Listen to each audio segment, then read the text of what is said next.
యాక్చువల్‌గా నేను కోవిడ్ టైంలో స్టార్ట్ చేశాను 2020 జూన్‌లో.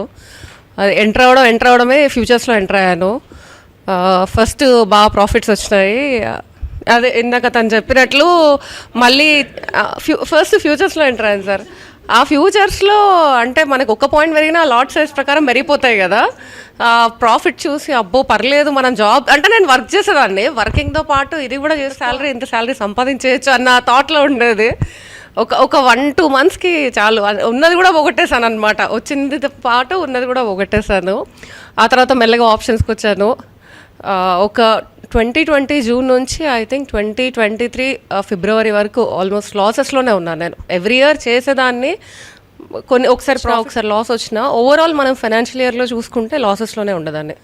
కలిసిన తర్వాత తను చెప్పారు ఇలా ఆర్‌పి సార్ గురించి. సో అప్పుడు నేను సార్కి తన దగ్గర కాంటాక్ట్ తీసుకొని సార్కి పర్సనల్గా కాల్ చేసి నాకు చిన్న చిన్న పిల్లలు. సో అప్పుడు నా సిచ్యువేషన్ ఎక్స్ప్లెయిన్ చేసి సార్ దగ్గర రికార్డింగ్ క్లాసెస్ తీసుకున్నాను. సో ఫస్ట్ ఏంటంటే నేను బ్లైండ్గా అంటే పరిగెడుతుంటే అది ఫర్ ఎగ్జాంపుల్ ఏదైనా స్టాక్ పెరుగుతుంది అనుకోండి, ఓకే, ఒక ఎమోషన్స్ని కంట్రోల్ చేసుకోలేక పెరుగుతుంది ఇంకా పెట్టేసి ఇంకా పెరిగిపోతుంది అట్లా అనమాట. పెరుగుతున్న స్టాక్ని దాని వెంటే పరిగెత్తడం అట్లా ఉండేది అనమాట.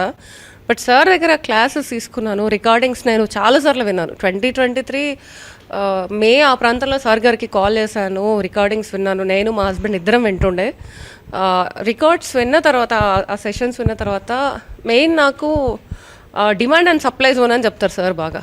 అసలు దాన్ని బాగా అర్థం చేసుకొని మనము ఇంకోటి సార్ దగ్గర ఏం నేర్చుకున్నానంటే ప్రాపర్గా ప్లాన్ చేసుకోవచ్చు. ఇదేంటి మనం ఒక స్టాక్ని హెడ్ ఎలా పొజిషన్స్ తీసుకోవాలి, ఎంట్రీ ఎక్కడ తీసుకోవాలి, ఎగ్జిట్ ఎక్కడ తీసుకోవాలని మనకు ఆ డిమాండ్ అండ్ సప్లై నుంచి కొంచెం అర్థమవుతుంది. నెక్స్ట్ స్టాక్ ఎట్లా వెళ్తుంది అనేది. ఆ ఎంట్రీ దగ్గర కూడా మనం ఎలా ప్లాన్ చేసుకోవాలి అంటే ఫర్ ఎగ్జాంపుల్ పెరుగుతుంది అంటే డైరెక్ట్గా కాల్ బై చేయకుండా నేనేం చేస్తానంటే అదే బేర్ కాల్ స్ట్రాటజీ, బుల్పుట్ స్ట్రాటజీ అంటే ఆ హెడ్జింగ్ని కూడా సార్ మన ఫ్రైడే క్లాసెస్లో నేను అటెండ్ అవుతాను. సార్ ఎలా అయితే మనకి మ్యాక్స్ లాస్ చూసుకొని ప్రాపర్గా అలా ప్లాన్ చేసుకుంటాను. ఇప్పుడు నేను టెన్షన్ పడను అసలు. ఫస్ట్ ఏంటంటే ఆ లాస్కి ప్రిపేర్ అయిపోతాను. ఒకవేళ లాస్ అయినా ప్రాఫిట్ అయినా ఆ ట్రేడింగ్ అనేది ప్రాపర్గా ప్లాన్ చేసుకుంటాను. అండ్ ఇది కాకుండా నేను యాక్చువల్గా వీక్లీ స్ట్రాటజీ చేశాను. 2023 to 24 ఫైనాన్షియల్ ఇయర్ వరకు నాకు మంచి ప్రాఫిట్స్ వచ్చాయి. అంటే నేను చేసిన లాసెస్ అన్నీ రికవర్ చేసుకున్నాను ఫస్ట్ థింగ్. కాకపోతే ఈ ఇయర్ ప్రజెంట్ కొంచెం మార్కెట్ కరెక్షన్ వల్ల నేను ఒక 4 months నుంచి ఆపేసాను, అసలు ఏం చేయట్లేదు 4 months నుంచి.